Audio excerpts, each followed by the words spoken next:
www.islamicwaves.com. کاش میری ماں زندہ ہوتی. کائنات کے سردار، جنت کے چابی بردار، مقام محمود کو سجانے والے، شفاعت کا تاج سر پہ رکھنے والے، اللہ کا جھنڈا پکڑنے والے، جنت کا فیتا کاٹنے والے. آپ نے فرمایا کوئی نبی جنت میں جا نہیں سکتا جب تک میں نہ چلا جاؤں. وہ یہ تمنا کر رہے ہیں کاش میری ماں زندہ ہوتی، میں اس کی ایسی نوکری کرتا کہ میں عشاء کی نماز کے مصلی پہ کھڑا ہوتا اور سورۃ فاتحہ پڑھ رہا ہوتا، اور ادھر سے میرے گھر سے آواز آتی بیٹا محمد، تو میں ماں کے لیے نماز توڑ دیتا. میں کہتا لبیک، میں کہتا لبیک، میں حاضر، نماز پھر پڑھی جائے گی، پہلے آپ کی سنو، لبیک. یہ تمنا کا اظہار کیوں کیا؟ کہ آگے نظر آ رہا ہے کہ مائیں کیسے دکھی ہوں گی.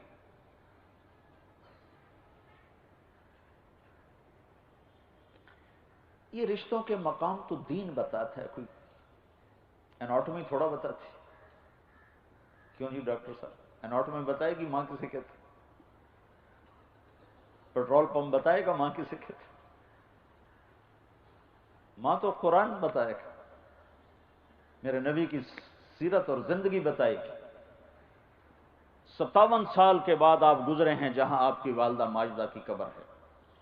57 سال بعد وہاں سے گزر ہوا. کب؟ جب آپ حج پہ جا رہے تھے. کب؟ جب اللہ کا دیدار کر چکے ہیں، معراج میں اللہ کا دیدار ہو چکا ہے، معرفت کی آخری منزلیں طے ہو چکی ہیں، اور قضیے کو 57 سال، اب 6 سال کے تھے، 6 سال کے جب آپ کی والدہ کا انتقال ہوا ہے. 57 سال کے بعد اب حج کو نکلے ہیں 63 برس کی عمر میں. تو جب آپ ابوا پہنچے ہیں، آگے 10 میل دور بستی تھی، تو آپ نے راستہ وہ لیا. میں 2000 میں حضرت آمنہ کی قبر کی زیارت کر کے آیا تھا. وہاں راستہ کوئی نہیں ہے، پہاڑ ہیں. میں نے ایک عرب دوست کی جیپ لی تھی، وہ اندر لے گئی مجھے. موٹر تو جا نہیں سکتی، عام جیپ بھی نہیں جا سکتے، ہیوی جیپ جا سکتے. راستہ کو ٹھک ٹھک ٹھک ٹھک یوں کرتے کرتے ایک ہمارا رہبر تھا، وہ ہمیں لے کے پہنچا. اتنا ہی اونچا پہاڑ تھا جتنا یہ آپ کا پلر ہے، اتنا اونچا پہاڑ تھا. اوپر سے چوکور مربع شکل بنی ہوئی تھی، جیسے اللہ پاک نے ہزاروں برس پہلے وہ جگہ بنا دی تھی کہ یہاں میرے نبی کی ماں کو سلانا ہے. تو جب آپ وہاں سے گزرے ہیں 57 سال بعد، 63 سال عمر، تو اب آگے جانے کی بجائے وہاں اتر گئے. اپریل کا مہینہ، شدید گرمی، احرام باندھا ہوا ہے، سر پہ نہ ٹوپی نہ سایہ، اور اب ماں کی قبر کے سرانے آئے اور یوں بیٹھے، گھٹنے اٹھائے، ہاتھ یہاں رکھے اور سر یہاں دیا، اور جو پھوٹ پھوٹ کے رونا شروع کیا کہ آپ کی ہچکیوں کی آوازیں آ رہی تھیں. 57 سال پیچھے چلے گئے کہ یہیں میں نے بڑے سفر کیے، ساری زندگی 30 سال ہو گئے میں سفر کر رہا ہوں، اور بیت اللہ کے اندر میں 2 دفعہ گیا ہوں. پر جو میں اب بھی رو رہا ہوں. جو میں وہاں کھڑا ہو کے جو کچھ میں نے محسوس کیا ہے، میں نے بیت اللہ کے اندر بھی محسوس نہیں کیا. قربان جس کی خاطر کائنات بنائی، کتنے بڑے دکھوں سے گزارا. تم کہتے ہو رشوت نہ لیں تو روٹی کہاں سے کھائیں. وجہ کائنات، کاش تم وہ جگہ دیکھو، کالے پہاڑ. میں اللہ کا شکر ادا کرتا ہوں کہ میرے رب نے مجھے وہاں پہنچایا. اور ویسے بھی سورج ڈوب رہا تھا تو ماحول سوگوار ہو جاتا ہے، اور ادھر وہ جگہ ایسی سوگوار. 14 صدی پیچھے میں دیکھ رہا ہوں 6 سال کا بچہ تڑپ رہا ہے ماں کے لیے، ماں جواب نہیں دے رہی. مجھے قیاس ہے ہارٹ اٹیک، 25 برس کی عمر، 25 ہارٹ اٹیک ہوا ہوگا. وضاحت کہیں نہیں ہے، آثار بتاتے ہیں. تڑپ رہی تھی، بولا نہیں جا رہا تھا، یہی نشانی ہوتی ہے.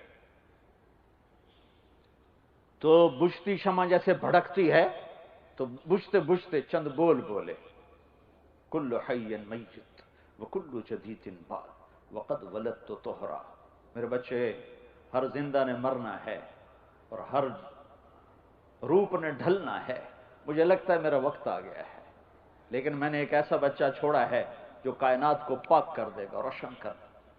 یہ آخری کلمات، اور شمع بجھی ہے، اور پتہ نہیں تدفین کیسے ہوئی ہے، کس نے کی ہے، میری سمجھ میں وہاں کھڑے ہو کر بھی یہ قصہ نہیں آیا، کس جنگل میں کون آیا ہوگا دفنانے کے لیے، لیکن جب پہاڑ سے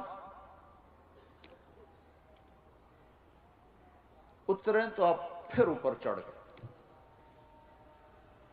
پیچھے آپ کی ایک خادمہ ام ایمن، یہ 3 افراد تھے، آپ کی ذات، ماں اور ایک نوکرانی ام ایمن، وہ پیچھے گئی ہیں تو وہ منظر تھا کہ پہاڑ بھی پگھل چکے تھے، شاید آسمان کے فرشتے بھی رو رہے ہوں گے، اب ماں کی قبر کو چمٹ کے پڑے تھے، ایسے قبر کو ایسے چمٹے ہوئے تھے۔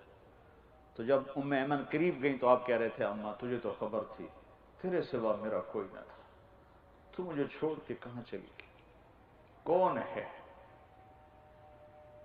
کون ہے؟ کس کے مجھے حوالے کیا ہے تو نے؟ معصوم بچے کو پتہ نہیں ہے کہ موت ایسے ہی جدائیاں لاتی، اٹھانا چاہا تو آپ نے اٹھنے سے انکار کر دے گا، میں نہیں اٹھا، ادھر ہی اپنی ماں کے پاس رہوں گا، انہوں نے کھینچا، مکے تک کوئی آنسو پوچھنے والا نہیں ہے، کیا بیتی ہوگی اس بچے پہ، وہ سب کچھ یاد آیا اور آپ گھٹنوں میں سر دے کے ایسے رو جیسے بچے روتے ہیں، بچے بن گئے ماں کے سرانے، اور مسلسل کئی گھنٹے روتے رہے، اور پھر فرمایا ادھر ہی قیام ہوگا، آگے نہیں جائیں گے۔ انتظام آگے تھا، 10 میل دور جہاں ابوا کا میدان تھا اور بستی تھی، کہ میں تو ادھر ہی رہا دوں، رات ماں کی قبر کے سرانے گزار،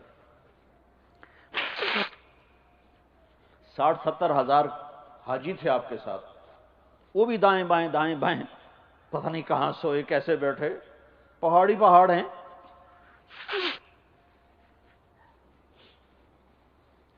زندگی بتائی ہے، ماں کا مقام بتایا ہے، سارے رشتوں کا زندگی کے ہر شعبے میں سیرت موجود ہے، ڈھونڈو، ہاتھ جوڑتا ہوں، ڈھونڈو۔ www.islamicwaves.com